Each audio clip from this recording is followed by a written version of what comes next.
Coming up on Network Africa,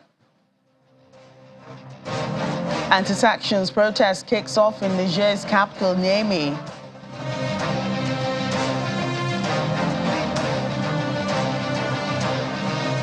At least 20 people confirmed dead in Uganda boat accident.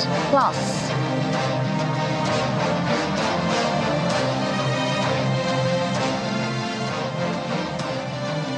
Ethiopian Deputy Prime Minister expresses concern over the worrying security situation in the Amara region.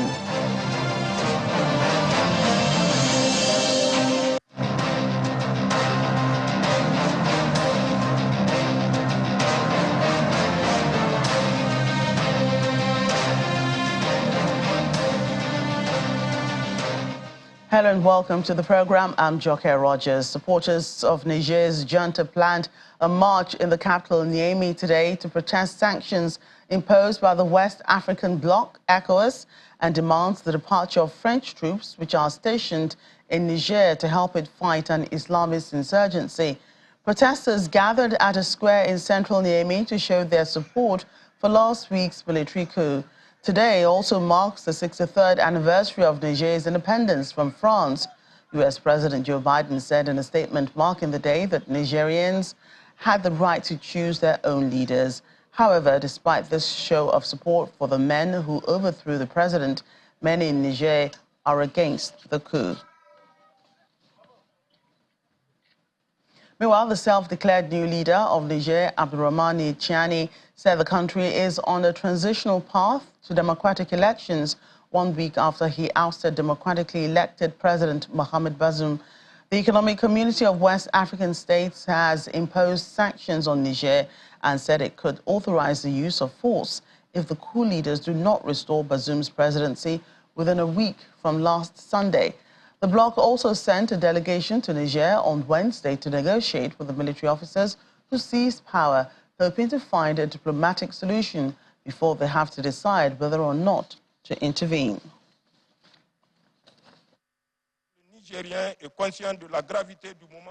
Out of a sense of duty and fear, the people of Niger are aware of the seriousness of the situation facing our country.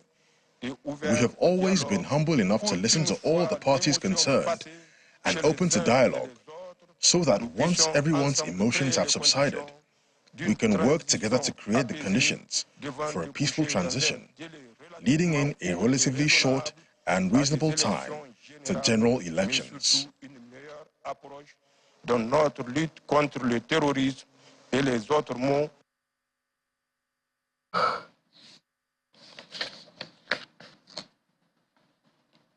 The United States has ordered the partial evacuation of its embassy in Niger following last week's coup d'etat. Hundreds of foreign nationals have already been evacuated from the country after reports of the French embassy being attacked by protesters. Coup leader General Tichani has warned against any interference in the internal affairs of the country. The State Department says U.S. Secretary of State Antony Blinken spoke to the ousted President Mohamed Bazoum, adding that the U.S. is committed to the restoration of Niger's democratically elected government. Meanwhile, the U.S. State Department spokesman Matthew Miller says that despite the partial evacuation of the country's embassy staff in the capital, Niamey would remain open. Elsewhere, the first group of British nationals to be evacuated from Niger have arrived safely in Paris. I will say that the U.S. Embassy in Niamey is open. We intend for it to remain open. We remain committed to the people of Niger and our relationship with the people of Niger, and we remain diplomatically engaged at the highest levels. That's something that will continue.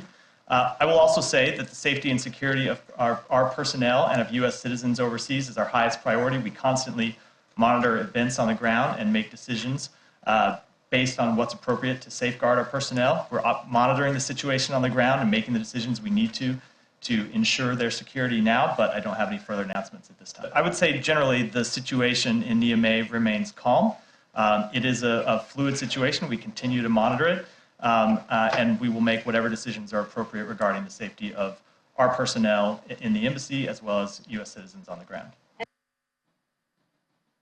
In the meantime, Deputy UN spokesperson Farhan Haq has said that Humanitarian operations are continuing in Niger as some 4.3 million people still need urgent assistance. The military junta overthrew Niger's democratically elected president and his government last week in the 7th military takeover in less than 3 years in the West and Central Africa.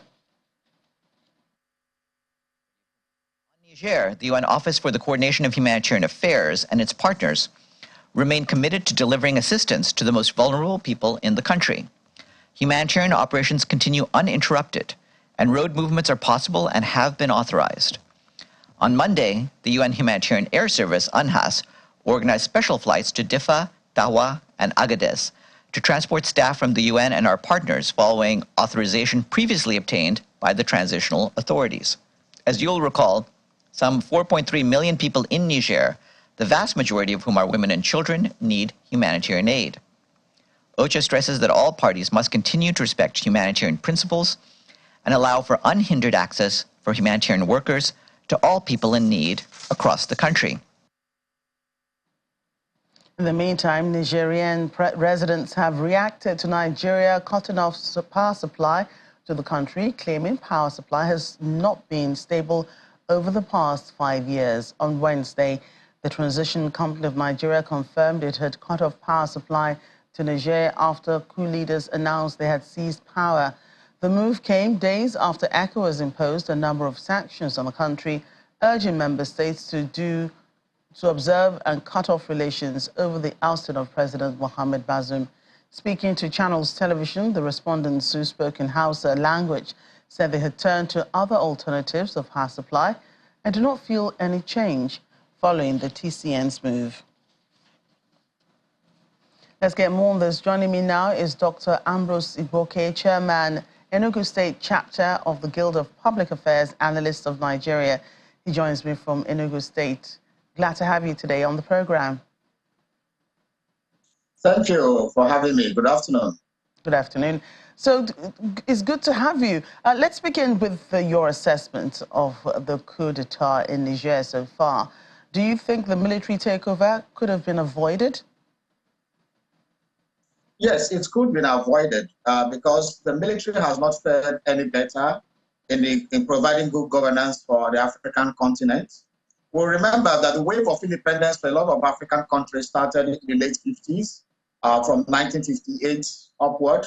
And the majority of the African countries got independence from their colonial masters from 1960, and especially in the 60s, between 1960 to 1970. There were a lot of independent countries. But most of the democratic institutions that started independence were truncated just at the infant stage by the same military personnel who gave all the reasons why the political class was corrupt, the political class was self-conceited, that the political class was not moving the countries forward. And they did coups. Nigeria had its own fair share of coups. The first one on 15th of January 1966. And then just 6 months down the line, on the 29th of July 1960, there was a counter coup in which the head of state, General Aguiyi was killed. And just down the line, in 1975, while General Gowon was in ECOWAS, we had another coup. We had another one in February 13th, 1976. We had another one 31st December 1983, 27th August 1985, and so on. We have been having coups. That is the Nigerian share of coup. Then when you come to other African countries too, the same. We remember that of Jerry Rawlings that wiped out the political class in Ghana. Why am I using this historical background? Is to show that the majority of the years Africa had independence have been ruled by a lot of military. And this military personnel have not transformed Africa. They have not provided good governance. So when the military coup happens and they start mumbling the usual jargon of giving reasons why they struck, just like Colonel Adeniyi Moyega wrote why we struck, you find out that all the reasons are just to why the military take over power in Africa. The military come to power and do worse. So I am surprised that Africans are actually celebrating the takeover in Niger. It shows that Africans have maybe short fuse in terms of memory. Maybe we'll decide to have what we call selective amnesia. when it comes to our political history. Because when you look at it, the military have had even more rules, and most of the military personnel transformed themselves into civilian presidents. It has happened with Robert Mugabe. It has happened with a lot of other people. In Nigeria, we have had military personnel, even in our 24 years of democracy from 1999 till now. We have had 2 former military heads of state sharing 16 years out of those 24 years. And so when it comes to the political history of Africa from 1960 to date, we'll find out that the military had a fair share. Why has the military not transformed the sub-region, especially ECOWAS? So I don't buy the coup in the Niger. It ought not to happen, and it shouldn't have happened. And the leader of the coup, the people that took over power, has condemned the sanctions imposed by ECOWAS, saying it's illegal, unjust, and inhumane. Isn't this quite ironic? Because the junta, also held the sitting president hostage at the presidential villa. Oh, the coloration or the tactics of the military, where they stage a coup and they take over, the first thing they do is to suspend the constitution. So suspension of the constitution means that you have also suspended bilateral relationships with other countries. So the sanctions are in place, and even the actions that are being proposed in terms of the military actions are also in place, because this is not the first time it's happening in Africa. I mean, it has happened before in Sao Tome and Principe. It happened during the Al-Hassan Qatar trying to take over in Lorekbagbo, where Lorekbagbo didn't want to hand over. And so it's time for the ECOWAS to come together and say enough of coups in Africa, so that we can have one trajectory. We cannot be battling with corruption with the civilians, and we're battling with the despotic acts of the military in the same region. It's going to cause a lot of problems. Now, the bilateral relationships being shared and bilateral cooperations between other ECOWAS states and Niger is going to be hampered by this coup. And we remember that Niger is a centerpiece for collaboration and coalition of forces that are fighting terrorism. For example, from ISWAP, from Al-Qaeda, from Taliban, from other groups, Islamic State and other groups that have come into the area and, troubling the West African region. So Niger has provided, their land, their borders, for military bases and for, counter-terrorism assault against these terrorists. And any issue that will cause the African countries, especially, to truncate this bilateral cooperation is going to spell doom for the West African region, especially Nigeria, that has direct border with Niger. So everything has to be done as quickly as possible to ensure. And when you talk of sanctions, I am not very comfortable with the fact that Nigeria is talking about cutting off electricity power supply to Niger. We should understand that Niger is the upper region where the River Niger flows from the Niger Island. And if we try to do that and then retaliate by building a dam in their own end of the river, then we will be shortchanged over here. So we should be very careful on how we, move forward with the sanctions. We should not be carried over by the euphoria of the moment. All our actions should be tactical and to be measured in terms of short-term, mid-term, and long-term projections, so that we don't hurt ourselves. This also should open the eyes of the ECOWAS and other African leaders to show also that the issue of constitution and democracy also has to do with the issue of manipulating by civilian governments, also manipulating their tenures.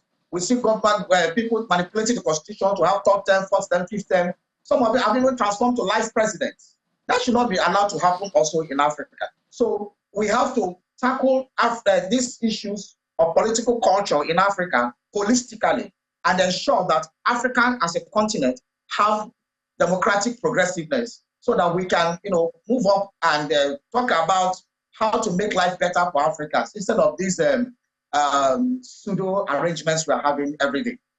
Right. We must thank you for your time today, Dr. Ambrose Ibeke, Chairman, Enugu State Chapter of the Guild of Public Affairs Analysts of Nigeria.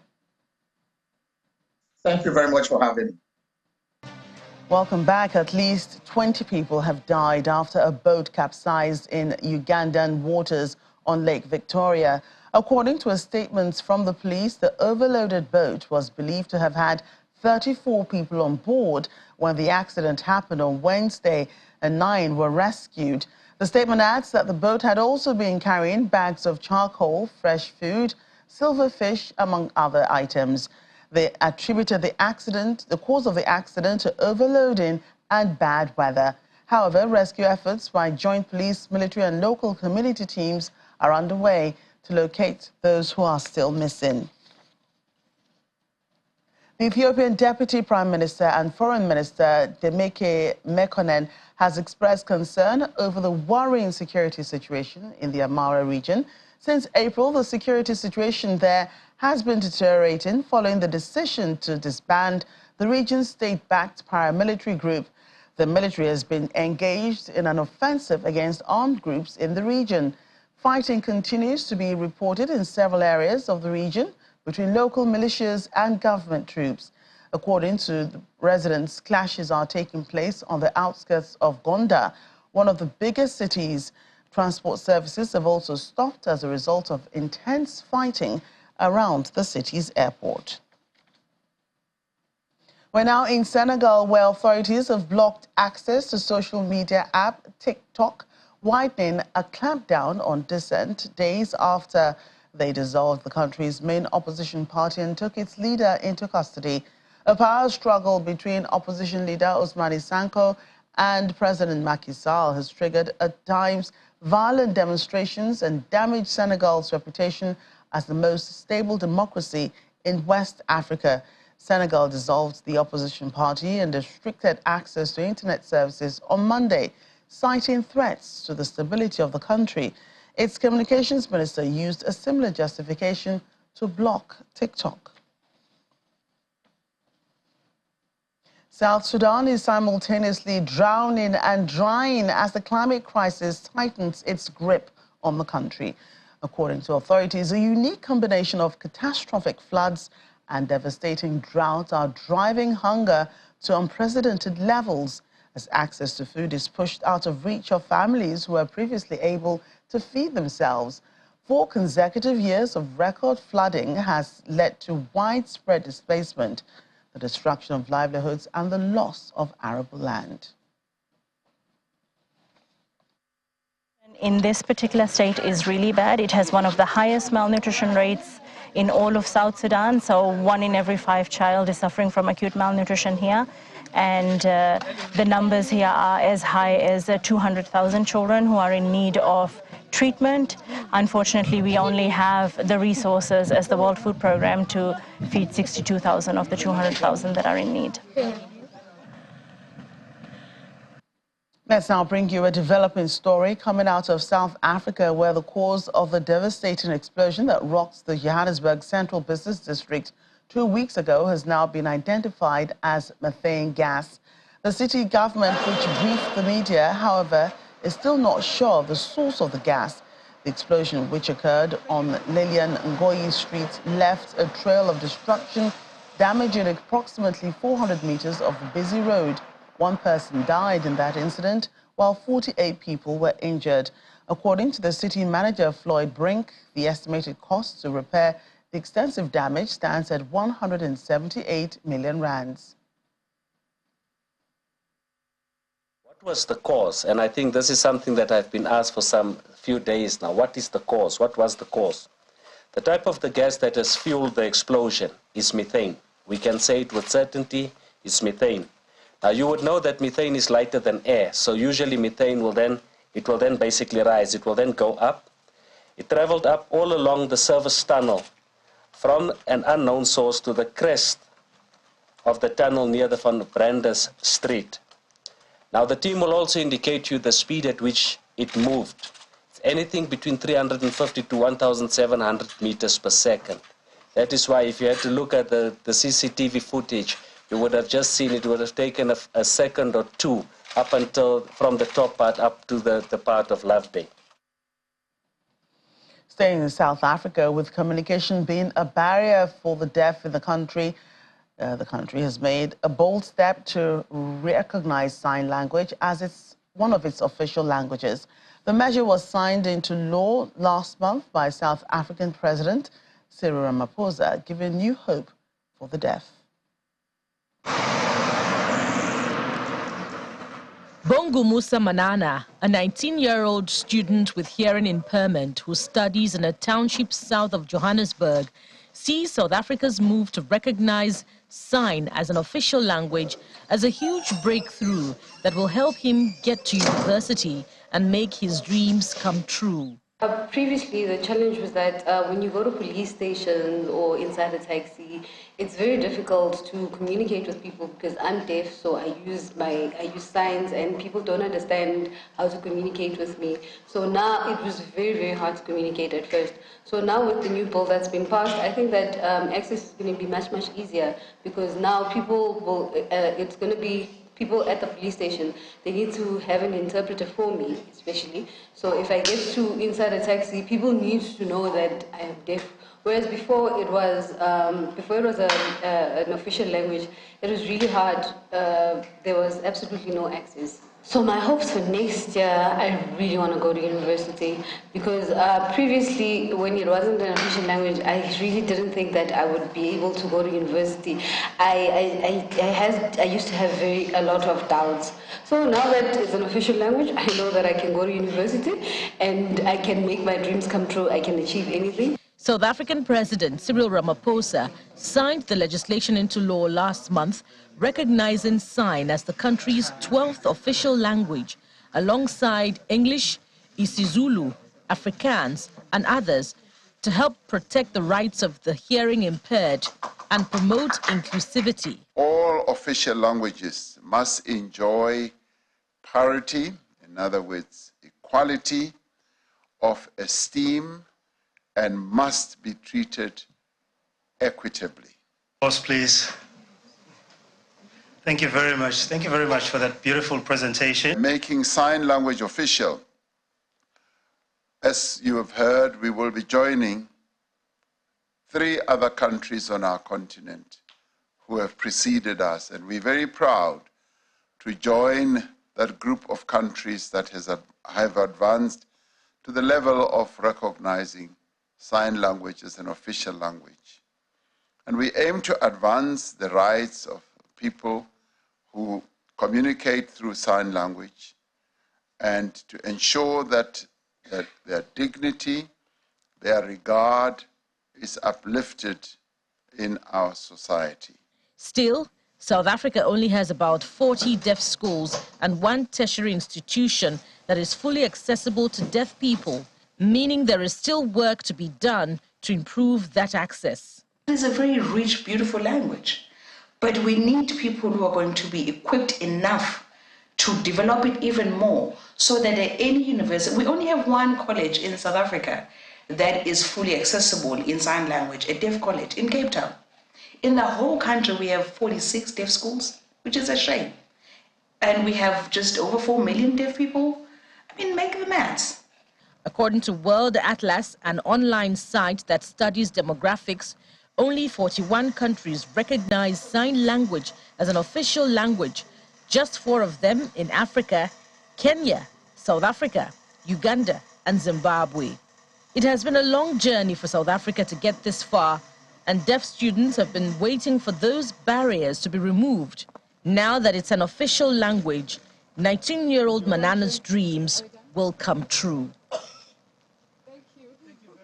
And finally on the program, an update from the Women's World Cup. Morocco have reached the last 16 on their Women's World Cup debut after beating Colombia 1-0, although the South Americans progress as Group H winners. Anissa Lamari scored the only goal via a rebound after captain Ghislani Chebak's penalty was saved. Their first time in a Women's World Cup, having benefited from considerable investment in the sport in recent years. Morocco's desire to progress was quite obvious. Morocco will face France in Adelaide, while Colombia will play Jamaica in Melbourne. Well, that's the program today. I'm Dr. Rogers. Bye for now.